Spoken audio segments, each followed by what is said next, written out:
오늘 말씀의 제목은 기회는 말씀을 듣는 것에서부터 생긴다라고 하는 제목입니다.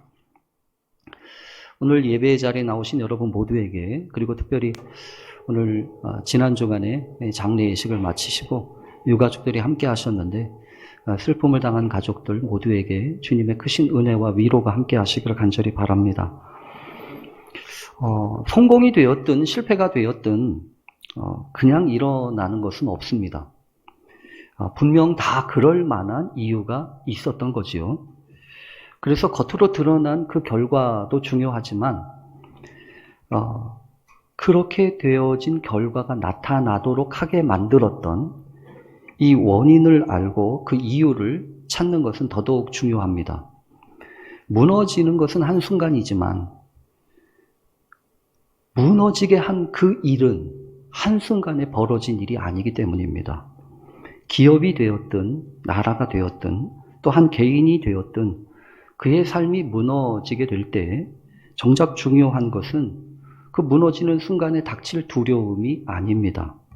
그렇게 무너질 수밖에 만들 수밖에 없었던 그 많은 세월들이 우리는 너무 쉽게 간과하는데 그것을 소중하게 여기고 돌이켜 볼 수 있어야 한다는 것입니다.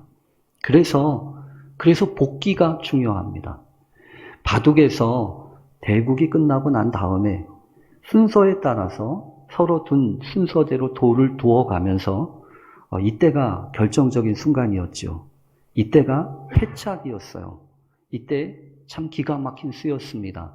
이런 이야기를 나누면서 자신의 잘못한 것과 또 자신의 실수와 여러 가지 잘한 것들을 돌이켜보면서 다음 대국을 위한 그런 이유와 여러 가지 것들을 발견하는 시간이 바로 이 복귀의 시간이지요.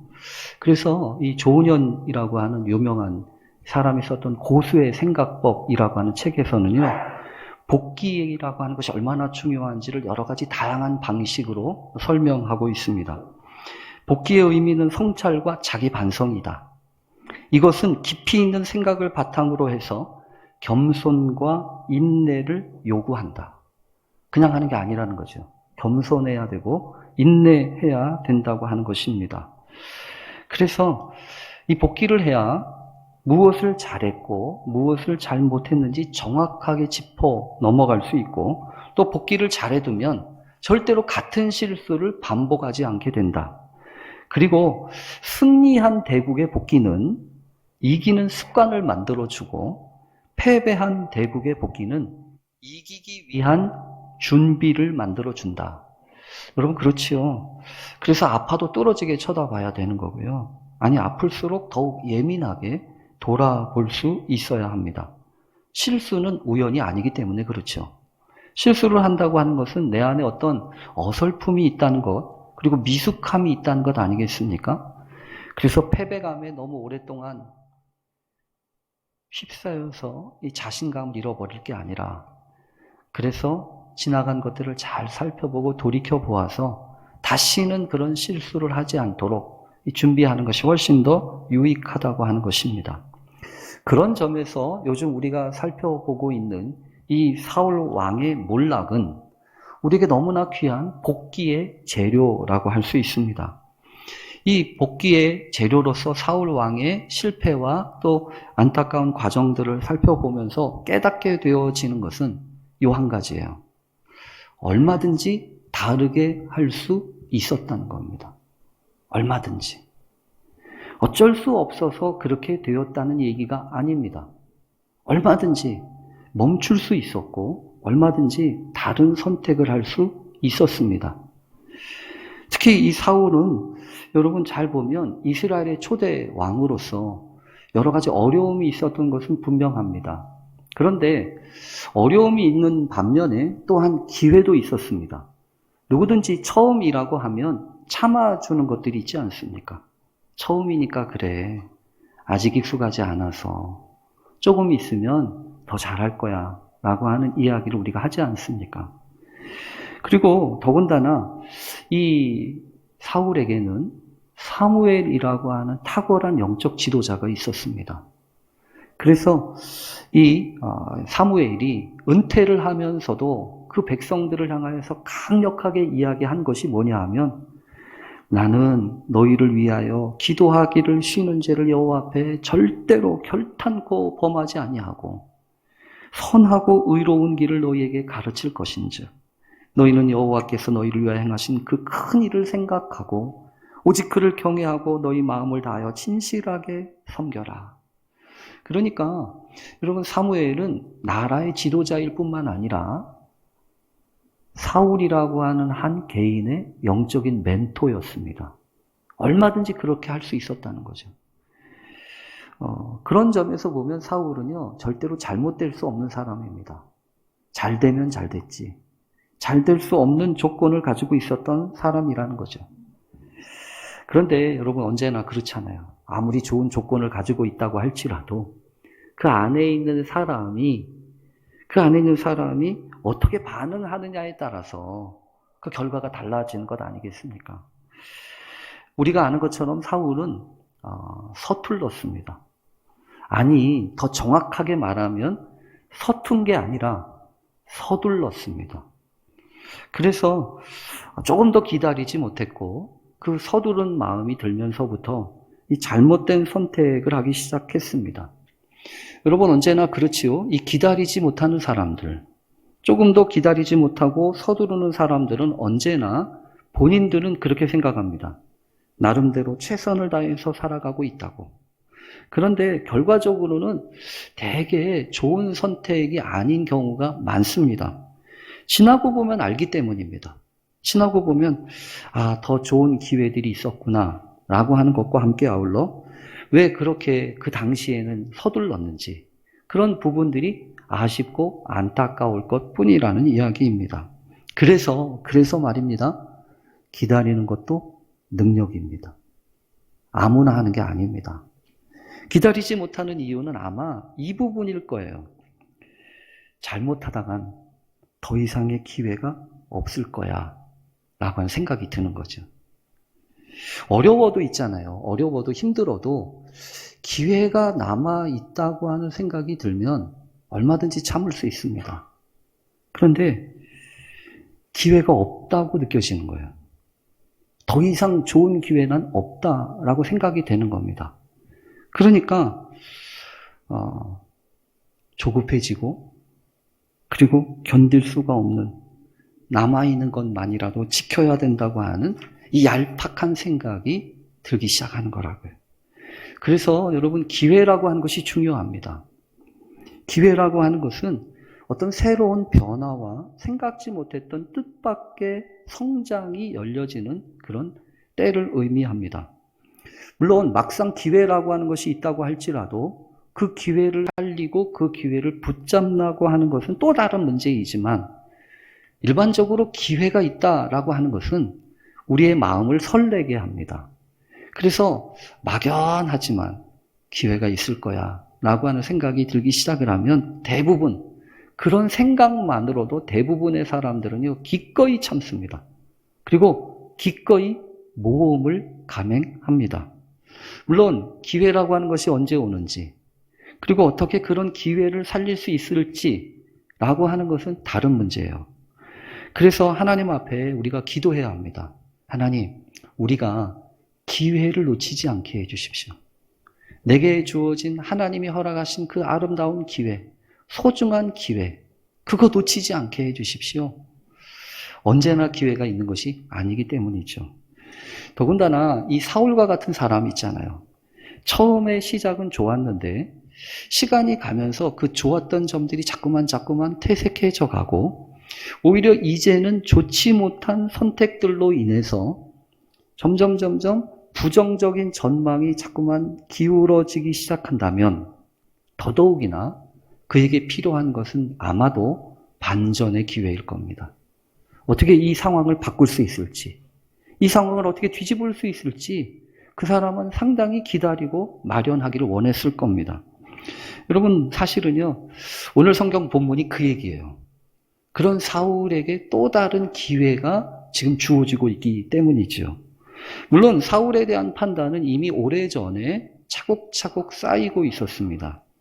왕으로 뽑힌 다음에 이 암몬 사람 나하스라고 하는 이 사람들과의 전투에서는 사울이 여러 가지 중요한 결정을 하고 또 좋은 결정들을 해서 사람들에게 좋은 인상과 좋은 분위기를 만들었습니다.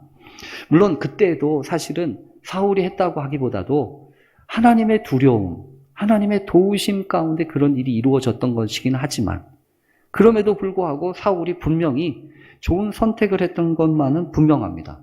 약자였던 길르앗 야베스 사람을 구출했던 이야기는 더더욱이나 상당히 중요한 선택이었다라고 하는 것을 알게 하지요. 여세를 몰아서 이 사울은 블레셋 사람과의 전쟁을 벌이는데 그때도 사실은 중요한 기회였습니다. 그런데 여기서 사울은 서투른 그런 실수를 남발하기 시작하죠. 뭐냐 하면 약속했던 기한이 됐는데 오지 않은 거예요. 사무엘이 오지 않아서 사무엘 대신에 제사를 허겁지겁 드려버리지 않습니까? 여러분, 이게 중요해요. 나쁜 짓 한 거 아니라는 거예요. 무슨 딴짓 하거나 나쁜 짓을 한 게 아니고 하나님 앞에 제사를 드린 거라니까요. 그러면 좀 여러 가지 모양에서 생각해 봤을 때 참아줄 수 있을 것도 있는데 하나님은요 결정적으로 기다리지 못했다고 얘기하십니다. 여기서 성경에 보면서 알게 되는 것은 이런 부분입니다. 이상하고 현실하고가 다르다는 거예요. 이상 속에서는 언제나 착착착착 이루어집니다. 근데 현실은 어떻습니까? 현실은 이상처럼 그렇게 착착 이루어지지 않습니다. 없는 줄 알았는데 불쑥 솟아나는 게 있고요. 당연히 있을 거라고 생각했는데 없어지는 것도 있다는 거예요. 그게 현실이에요. 그래서 여러분 현실 속에서는 어떻게 해야 합니까? 기다려야 돼요. 하나님의 인도하심을 받아야 됩니다. 그래서 오늘 성경에 어떤 분위기가 있는데 그 분위기는 뭐냐 하면 사울이 때를 놓친 겁니다. 그리고 그런 기회를 자꾸만 잃어버리고 점점 몰락해 가는 과정이에요. 그런데 오늘 성경에서 이 사울에게 하나님이 특별한 기회를 허락해 주십니다. 아마도 여러분 오늘 성경 본문에서 보면 그런 결정적인 기회가 하나님이 사울에게 허락하셨던 또 다른 기회라고 하는 걸 우리가 알게 되는데 오늘 본문은 이렇게 시작합니다. 사무엘이 사울에게 이르되 여호와께서 나를 보내어 왕에게 기름을 부어 그의 백성 이스라엘을 위해 왕으로 삼으셨은즉 이제 왕은 여호와의 말씀을 들으소서. 여러분 이게 그냥 있는 일이 아닙니다. 왜 그러냐 하면 이 말씀을 잘 생각해 보세요. 하나님이 사무엘을 보내가지고 사울에게 특별한 기회를 주신다고 하는 것을 우리가 어떻게 알 수 있냐 하면 하나님이 이 사울에게 그 말씀을 하시잖아요.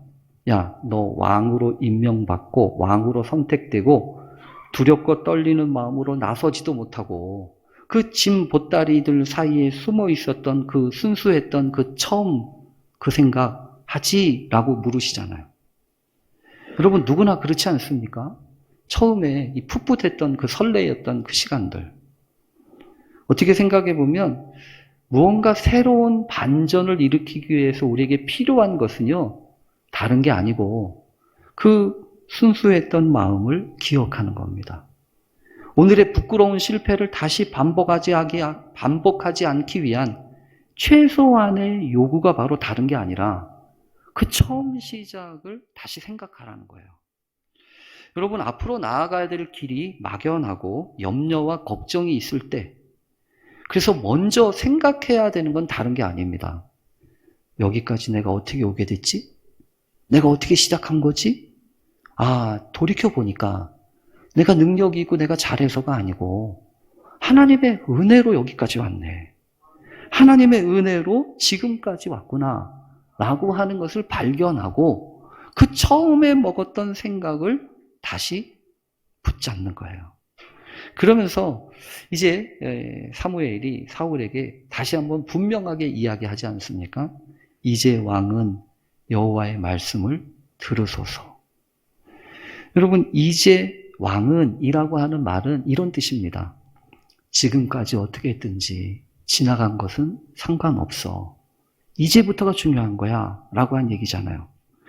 그래서 이 마지막 기회는 결코 놓치지 말아 달라고 하는 간절함이, 지나간 날은 어떻게든지 상관없지만 이제 남은 기회만큼은 절대로 놓치지 말라고 하는 간절함이 이 단어에는 있는 겁니다.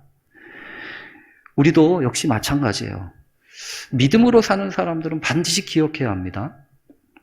지나간 과거의 선택과 결정은요, 영원하지 않습니다. 물론 지금까지 되어졌던 여러 가지 결과들을 생각해 볼 때 그 옛날 생각했던 그런 선택과 결정은 상당히 큰 영향력을 미치고 있는 것은 분명하지만, 여러분, 얼마든지 새롭게 결단하고 이전과는 다른 선택을 할 수 있다면 그때부터는 달라질 수 있다는 이야기 아니겠습니까? 그래서 믿음으로 사는 사람들은 절대로 하지 말아야 될 게 있습니다. 뭐냐면 이제는 어쩔 수 없어 라는 말입니다. 이제는 어쩔 수 없어가 아니고요, 이제부터라도 바뀔 수 있어요. 다른 선택을 할 수 있다면. 그래서 오늘 성경을 보면 사무엘한테 사울에게 이 말을 전하라고 한 것이죠.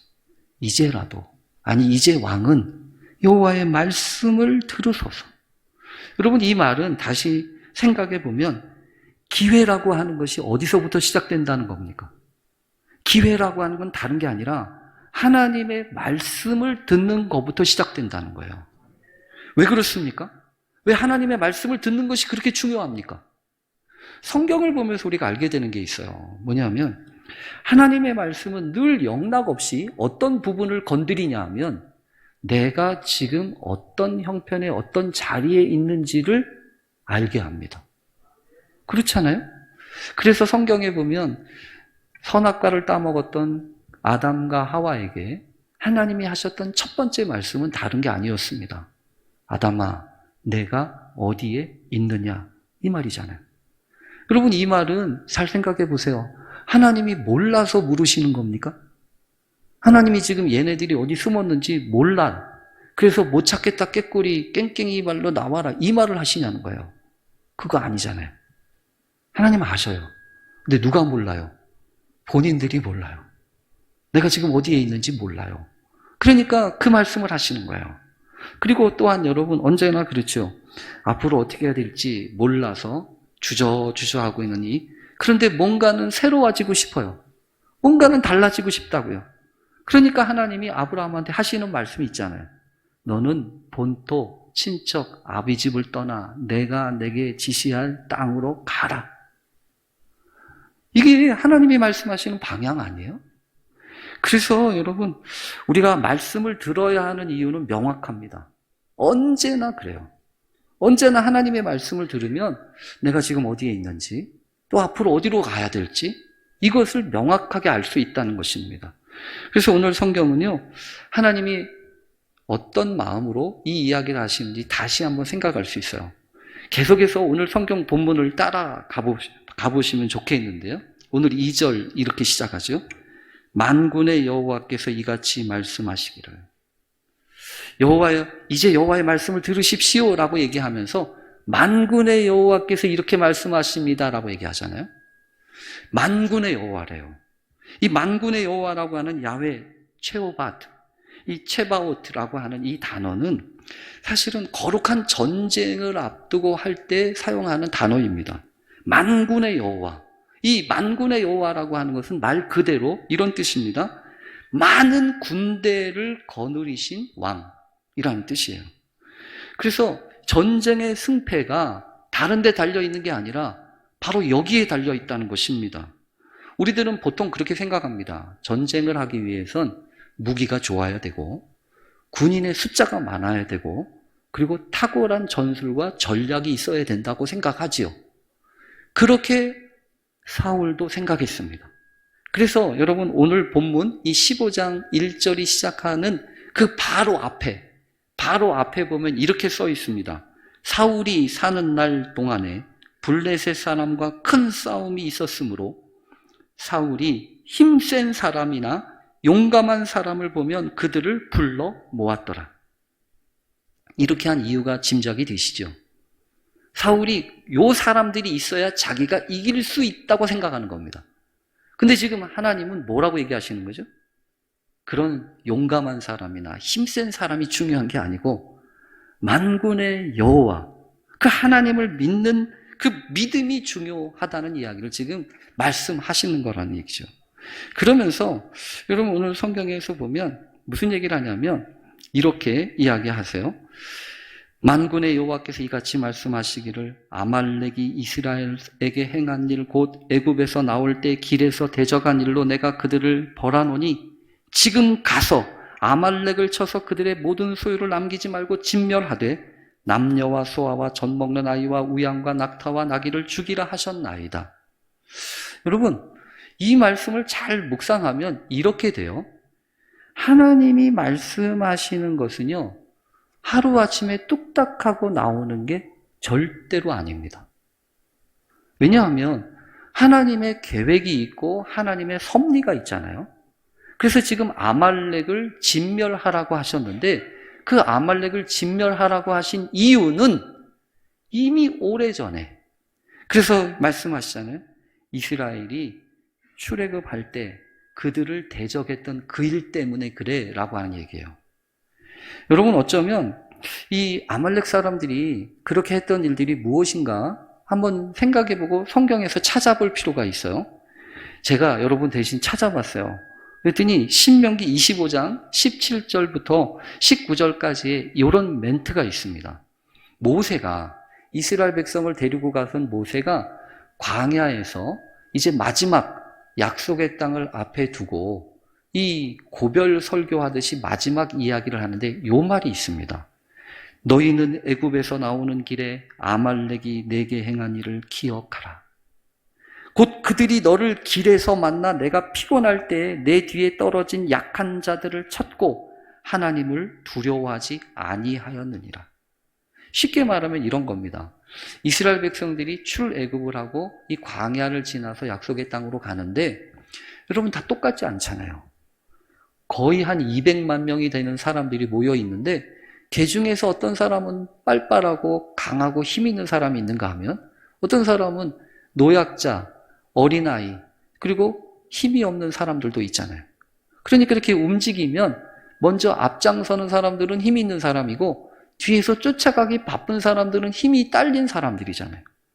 근데 아말렉이 지금 누구를 쳤다는 거예요? 아말렉이 친 거는 이 앞에 힘이 있는 사람들이 아니고 뒤에 쫓아가기 급급한 약한 사람들을 쳤다는 거예요. 그러니까 얼마나 괘씸해요. 이 아말렉 하는 이 행태가 너무너무 괘씸하잖아요. 그래서 하나님이 이 신명기 25장 19절에 모세를 통해서 이렇게 얘기하십니다. 그러므로 내 하나님 여호와께서 내게 기업으로 주어 차지하게 하시는 땅에서 내 하나님 여호와께서 사방에 있는 모든 적군으로부터 내게 안식을 주실 때에 너는 천하에서 아말렉에 대한 기억을 지워버려라. 너는 잊지 말지니라. 그러니까 여러분 하나님이 하시는 말씀은 벌써 오래전부터 계획하고 하시는 말씀이에요. 그러니까 지금 사울이 감당해야 하는 이 말은 하나님이 정하시고 하나님이 계획해 놓으셨는데 어떤 사정 때문에 이루어지지 않았던 하나님의 뜻이었습니다. 그렇잖아요. 사람들이 그 일을 감당해야 되는데 감당할 수 없었던 거예요. 근데 이제 사울에게 그 명령을 하고 계신 겁니다. 그러니 여러분 이 말씀은 사울이 받았던 이 기회가 얼마나 소중한 것인지를 생각하게 합니다. 단지 사울이라고 하는 사람은요 그냥 한번 해봐라고 하는 그 기회를 받은 게 아니라 하나님이 말씀하시고 하나님이 계획하셨지만 이루지 못했던 그 일을 맡기신 거란 말이에요. 그러니까 여러분 이건 사명이에요. 이거는 그냥 개인적인 원수를 갚는 것도 아니고 나라가 간직하고 있었던 그 원한을 갚는 게 아닙니다. 하나님의 뜻을 이루는 거예요. 하나님의 뜻을. 그러니 여러분 이 귀한 기회가 얼마나 소중한지 그런 기회를 사울에게 허락하셨다고 하는 것은 여러분 그냥 사울이라고 하는 사람한테 그냥 한번 해봐 이게 아니에요. 이건 사울뿐만이 아닙니다. 우리도 마찬가지예요. 우리가 때때로 힘들고 어려워서 낙심하고 허덕일 때, 여러분, 우리가 필요한 게 이거잖아요. 사태를 바꿀 기회, 상황을 반전시킬 기회. 그런데 여러분, 여러분에게 하나님이 주시는 그 기회는 단지 여러분의 슬픈 마음과 실패했던 과거만 바꾸는 사건이 아닙니다. 오히려 하나님의 뜻이 이루어져야 되는데 어떤 계기를 통해서 이루지 못했던 그 사건을 바꾸는 거예요. 그러니 여러분 어떻게 해야 합니까? 감당해야 돼요. 기회를 주실 때 놓치면 안 돼요. 그런데 여러분 처음에는 잘했어요. 오늘 성경을 보면 그래서 사울이 그 자신이 받은 명령에 따라 사람들을 소집합니다. 그랬더니 얼마나 나왔냐면 오늘 성경에 보면 이래요. 보병이 20만 명, 유다 사람은 10,000명, 21만 명이 나온 겁니다. 처음에 사울이 소집했을 때 고작해야 3,000명 나왔던 거 기억하십니까? 근데 이제는 20만 명, 21만 명이 나왔다는 것은요, 엄청난 기회가 주어졌다는 거예요. 그러니 이제 하면 됩니다. 그런데 그 하면 되는데 사울이 실수해요. 어떤 실수를 합니까? 성경에 보면 진멸하라고 하는 말씀이 있잖아요. 이 진멸하라고 하는 헤렘이라고 하는 뜻인데요. 이거는 사람으로부터 가축에게 이르기까지 모든 생물을 하나도 남김이 없이 다 죽이고 모든 물건을 불태워서 하나님 앞에 드린다고 하는 뜻입니다. 그러니까 이거는 여러분 무슨 계명이었냐면 이건 네 일이 아니라는 거예요. 네 원한을 감고 네 욕심을 차리고 네 이권을 차리는 일이 아니라는 거예요. 왜? 하나님의 뜻을 이루는 거니까요. 그래서 하나님이 기회를 주신 거 아니에요? 그런데 여러분 막상 전쟁에 임하면서 사울은 백성들한테 이상한 명령을 내립니다. 뭐라고 하냐면 왕 아각을 사로잡고 죽이지 말라는 거죠. 그리고 소의 양의 가장 좋은 것, 기름진 것, 어린 양은 남기라는 거예요. 왜 그랬을까요? 아까웠으니까요. 아까웠다고요. 그게 아까운 거죠. 왜냐하면 다른 방법으로 쓸 수도 있는데 다르게 사용하면 좋겠는데 그걸 불태워버리라고 하니 할 수 없었던 겁니다. 아니, 하고 싶지 않았던 거예요. 여러분, 여기서 우리에게 상당히 큰 질문을 합니다. 나쁜 것을 버리라고 하면 우리는 쉽게 합니다. 그렇지 않아도 버리려고 했거든요. 근데 하나님이 버리라고 하니까 땡큐죠. 근데 문제는 뭐냐 하면 좋은 걸 버리라는 거예요. 내가 가지고 있는 나에게 좋은 것들을 자꾸 버리라는 겁니다. 그러니 어려운 거예요. 이렇지 않아도 되는데 다르게 쓸 수도 있을 것 같은데 그래서 하나님의 말씀 대신에 자기 생각과 자기 판단과 자기 고집이 남는 거예요. 그러면서 하나님의 뜻은 멀어져만 갑니다. 일이 안 되는 건 아니에요. 일이 돼요. 근데 나 자신은 하나님의 뜻으로부터 멀어지고 있어요. 그래서 오늘 본문이 중요합니다. 혹시 여러분 기회를 원하십니까? 반전의 기회를 찾으십니까? 욕심을 내려놓으세요. 순전히 하나님의 말씀에 순종하세요. 말씀에 귀를 기울이고 내 뜻과는 조금 달라도 내 생각과는 달라도 하나님의 말씀에 귀 기울이기 시작하고 온전히 순종하기 시작할 때 내가 생각하지 못했던 하나님의 놀라운 뜻을 이룰 뿐만 아니라 반전의 역사를 써내려가게 되실 줄로 믿습니다. 그런 은혜가 있는 우리 모두 되시길 간절히 바랍니다. 기도하겠습니다. 하나님 감사합니다. 우리에게 기회를 주시는 주님 감사합니다. 그 기회 놓치지 않게 하시고 공연히 욕심 부리지 않도록 마음의 순수함과 그 첫 마음을 허락하여 주옵소서. 예수님의 이름으로 기도합니다. 아멘.